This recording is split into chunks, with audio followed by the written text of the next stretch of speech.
If it doesn't, it doesn't, but I don't care because I am completely out of energy right now. Because Youmacon, one really intricately designed place. I mean, I can appreciate the kind of hotels that are... It's not even like a regular hotel, it's like a giant maze that you can play Spider-Man in. Like, circle, up, escalator, up, there's circle, up and up. But it was fun, that was definitely true. Youmacon is a very fun convention to go to.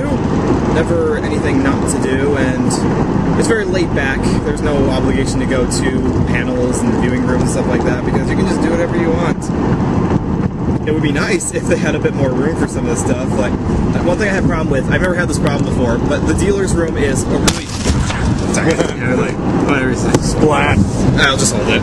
So, alright, the dealer's room is a really small room. It's about the size of a lecture hall, probably.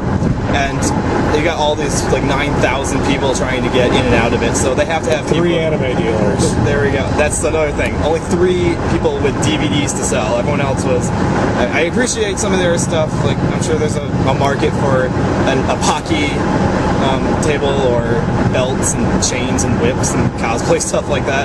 But seriously, if I go to an anime convention, I'm looking for the DVD section, so there's only 3.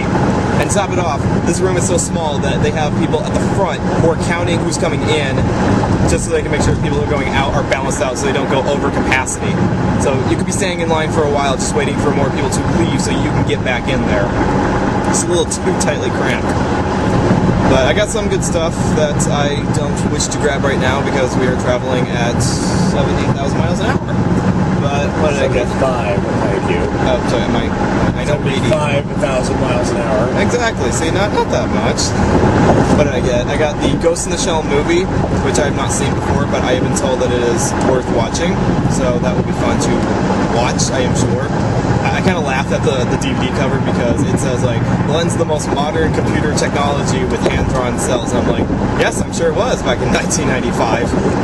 But I'm interested to see if it's aged at all very well. Like, see if 15 years later it still looks as good as it did back then. So we'll see about that. I also got Bamboo Blade for a pretty good price because thumbs up for that. It's under the Save label, so that is good. And also it has a quote from someone who you may or may not know, Miss Professor Otaku. So comparing it to A League of Their Own, probably, from what I've heard, is a good comparison to it. So I'm interested to check that one out. And I don't usually go for the sports anime either, so this one will be an interesting look at it. I don't even know what kendo properly is. I figure it's like sword fighting, duelists, or what, but I guess we'll find out. And I got one more thing yesterday too. I got Sergeant Frog Season 1 because, you know, there's going to be a bajillion collections of that. But I figured I might as well get the first one, the first 26 episodes. And I'm looking forward to that. I've seen a couple episodes of it, and the only problem I know about it is that it'll date itself with its pop culture references. Like, I know it was dubbed back in 2007 or something like that, and there's like a Harry Potter reference and some other stuff thrown in there that it's funny because it's non-stop pop culture references thrown out there, but I'm sure 10 years from now I'll look back at it and say, wow, this kind of dated itself. Kind of the same thing with some of Stephen Foster works. I would say, yeah, so throwing a Sarah Palin reference into a work that was made in 2010, that won't date it at all. Stephen Foster, that's what I know about you. And I will double that. He's a fucking hack. Just why, man? Why? Why? You did well on your first show, but why? Just to prove that not all dubs have to be good, I guess. You know, make everyone else look good by comparison. But yeah, Sergeant Frog, looking forward to that. Probably marathon that. And I got one more thing today, which I do have in front of me. Which also really cheap. Daicon Brothers, 12 episodes for about 15 bucks. This is a good deal. I wanted one more thing, just like one cheap, small thing to add to the shelf, just because, I mean, I know some of the more popular shows, Sergeant Frog's popular, Ghost in the Shell's popular, but I like to grab some of the lesser known stuff, or even some stuff I don't even know what it is. Like, I've grabbed stuff that I just saw the box for, and I was like, I have no idea what this is. I will give it a try. Sometimes it's good, sometimes it's horrible, but most of the time I don't lose extra money because I usually grab the cheaper stuff, so no harm, loss, no gain, I guess. I don't know. I have one more thing to add to my shelf. That's what I get to brag. One more piece of cardboard in between the vast collections of it.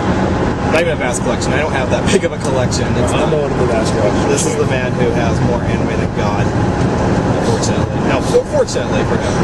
For the rest of us, we're just in it for the whatever we can grab. I'm in it to win, bitch. Oh yes.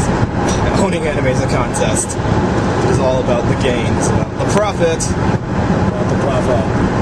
No, not the profit. Never mind. There's a joke in there somewhere. There's a joke in there. I'm not sure what it is. There's a horrible joke in there. So yeah, so pretty good haul for Youmacon for the limited amount of dealers they had, because again, 3 dealers. One of them was fast food anime, then they had their usual really large collection, like 200 or so collections to choose from.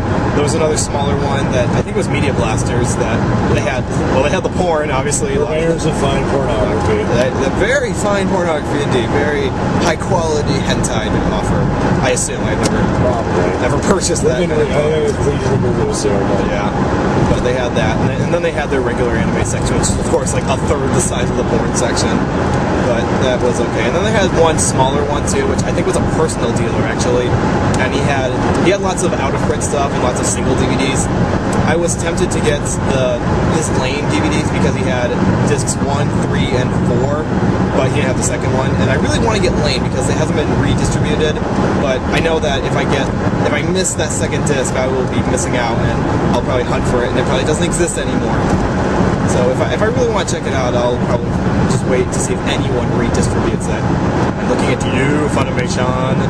It's you. You were supposed to do everything right. You have no faults. Except for, like Strike Witches and Master of Martial Arts and stuff. But we're not going to go there. You have no faults except when you put out shit. Yes. Which is kind of Japan's fault, but again, you bought it, so you picked it up. This time around, I got to room with Professor Otaku here. I also got to hang with Taejern from the forums. He's a really fun guy. And who else? And our friend Kexx was there. He had his own separate room, but he hung out with us a lot. He's a lot of fun to hang out with because he's in the younger crowd. He's still in high school, and yet he's still in this massive fan gasping over all the cool stuff that is there, which is good because you got a range going on here. You got Jiren and Prof who are a little more seasoned. You got someone like me who's kind of in the middle range, and then Kexx is the younger one who I probably would have been if I was in anime back in high school. So we kind of balance each other out there. No one went completely stark crazy. Oh, we tried though. We definitely tried. And so there was a bunch of fun to be had by all. Never really a dull moment. And the only dull moment was like we're dead tired, and so like back up to the room and collapse on the bed for a little while. Very comfy bed, by the way. The Marriott does very good work, so thank you to all the Marriott workers there. You have a very high quality hotel. We thank you for that. And thank you for having multiple elevators too. We had the fortune of not being up on the 90,000th floor. We were only on the 14th floor, so if we really couldn't get an elevator, because there were times where we couldn't, then all we did was just walk up there, which it wasn't too bad, but it wasn't too bad. Nothing to complain about there. The elevators themselves weren't so bad. It was no MagFest, that's for sure. There were usually enough elevators for enough people. Some nice people as well. That's always the fun part. You get stuck on or not stuck, but you get on an elevator with random people, and you don't know their name, you don't know who they are, but you still start talking to them because you're like, we're all buddies in the fandom, so we can talk to each other. We don't know who they are, and we'll probably never see you again, but we can still talk about it. That's the benefit of the whole con experience. Yep. Definitely a benefit that you don't get anywhere else. Because if you live in a super white township like I come from, it's not going to be very common that you run across your average anime fan. It's more people who say, oh yeah, I remember Pokemon, that was a great cartoon. And I was like, say, I'm glad you liked it. Have you ever heard of anything else besides that? Nope.